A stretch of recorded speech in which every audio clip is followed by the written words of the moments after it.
Ito po muna kayo, Tay. Maganda. Nurse, pwede niyo po ba kami matulungan? Ano po kailangan nila? Kailangan na po kasi ata i-admit yung tatay ko. Ino-ulcer na po kasi tatay ko. Mukhang puno na kami ngayon eh. Siguro maghintay na muna kayo, ha? Hindi na po ata kakayanin kung mag-intay pa po. At saka, may pangbayad ba kayo? May pera ba kayo? Wala nga po eh. Ano? Wala kayong pambayad? Nako, hindi yan pwede dito, di ba? Problema yan, ma'am. Yung mga pasyente kasi dito, may mga pera sila. Alam mo naman mga hospital na ganito? Hindi kami libre dito, tandaan nyo yan. Hindi po ba ang protocol ng ospital pag emergency? Pwedeng papasukin? Iba kami. Wala ba talaga kayong pambayad? Wala po eh. So paano na yan? Nakikiusap po ako. Pwede po ba papasukin niyo na po tatay ko? Ganito na lang. May pera ba kayo? Kahit magkano na lang. Ganito na lang. Siguro may ATM naman kayo. Sigurado, nagsasahod naman yung tatay mo, di ba? Ito po, nandito po sa akin ATM ng tatay ko. Dito po lahat pumapasok ng sahod niya. Sigurado ka ba? Opo. Sige, okay na yan. Sige, pasok mo na yung tatay mo. Ito. Sige na?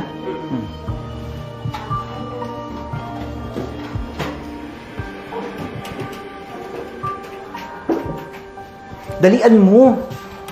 Ano ba?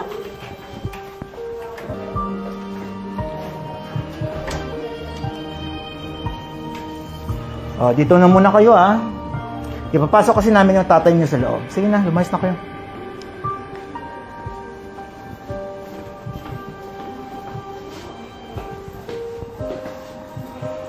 Kumusta naman yung patient sa kabila? Nasaan na kaya si tatay?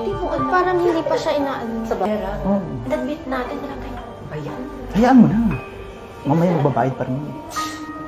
Anong oras na?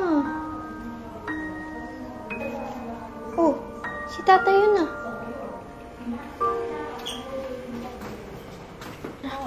Sige. Uy, tawag ka.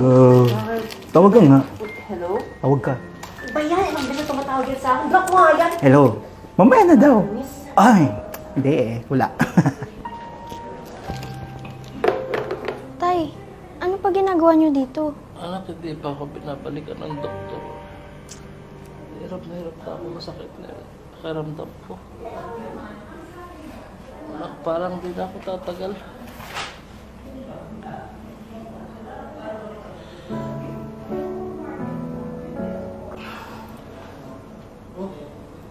Anong nangyari? Dok, kasi po, yung dalawang nurse sa labas, kanina pa po kami pinag-iintay. Ayaw nila pong i-admit yung tatay ko. Okay lang ba siya? Sige, ako nang bahala dito.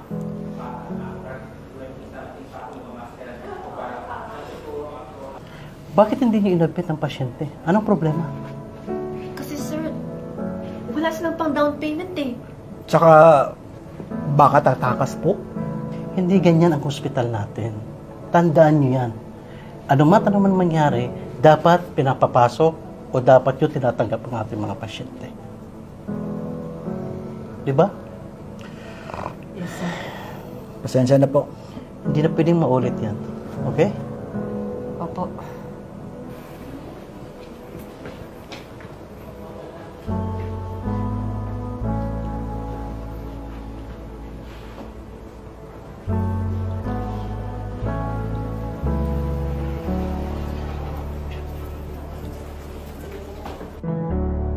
Tay, kamusta na po kayo?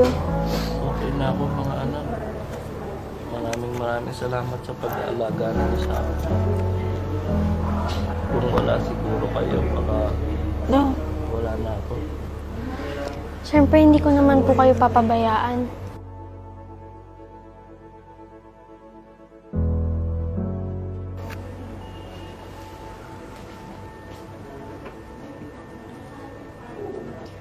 Nurse, andito na po ba kayo para singilin kami sa bill? Ha? Hindi. At saka, sabi dito, bayad na lahat ng bills niyo. Ha? Paano naman po yun nangyari? Ewan namin. Basta nakasabi dito, bayad na lahat. At saka, ito nga pala. ATM niyo. Bye. Tay, narinig niyo po ba yun?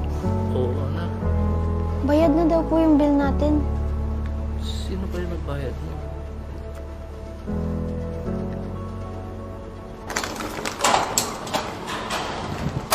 Oh! Sir, Anong ginagawa mo dyan? ito, malungkot. Nawala ng trabaho. Wala rin pambayad na ng bahay. Ano nangyari? Wala eh. Wala nang pambayad, pinapalis na ako sa bahay. May maitulong ba ako? Kuya, alam kong pare-parehas tayo may pinagdadaan ng problema ngayon, pero pagpasensyahan mo na to. Ito lang yung maitutulong ko sa'yo. Maraming salamat, sir. Malaking tulong to sa akin para sa pamilya ko. Salamat, sir. Malaking tulong na talaga ito sa akin. God bless you.